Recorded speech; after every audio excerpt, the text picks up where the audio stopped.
چین کے بینک آئی C B C نے 50 crore dollar کی پہلی قسط اسٹیٹ بینک کو منتقل کر دی۔ مزید جانتے ہیں ڈان نیوز اسلام آباد کے چیف رپورٹر ثناء اللہ خان سے۔ ثناء اللہ، بتائیے گا کیا تصدیق ملی ہے؟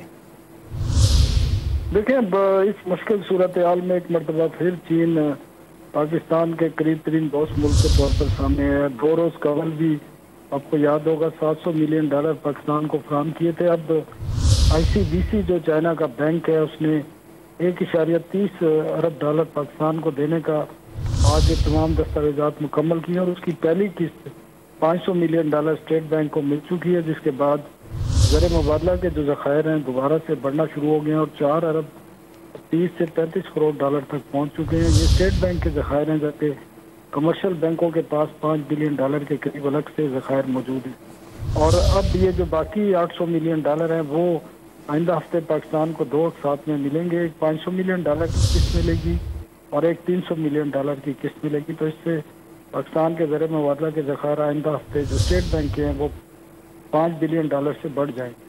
جی ثناء اللہ، بہت شکریہ آپ کا۔